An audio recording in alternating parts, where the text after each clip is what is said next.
Assalamu alaikum warahmatullah. Welcome to our Rahmat Trust Short Reminders, where we will be taking you with us on a journey in providing mercy for those in need.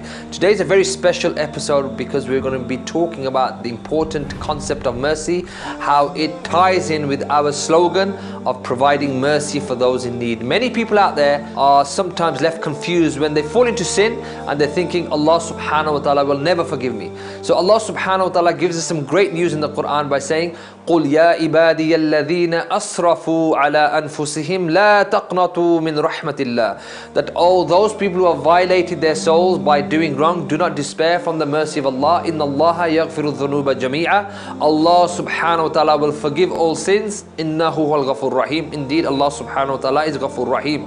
That's amazing news for us. However, there's only one condition as well. And one of those conditions is مَنْ لَا يَرْحَمْ لَا يُرْحَمْ. That those who show mercy on others will get that mercy from Allah subhanahu wa ta'ala. So for us to receive that mercy, to receive a rahmah from Allah subhanahu wa ta'ala, we also have to show His creation that mercy. We have to help the poor, the destitute, those people who are in need of mercy. So in today's episode, we hope you've understood the important concept of maghfirah, of forgiveness, of rahmah. But in order to receive the rahmah, we also have to reciprocate this by giving and showing rahmah to the creation of Allah subhanahu wa ta'ala. We look forward to sharing with you more beneficial advice in our next video. Please share, like and subscribe to our Rahmat Trust channel by clicking on the link below and join us on our journey in providing mercy for those in need.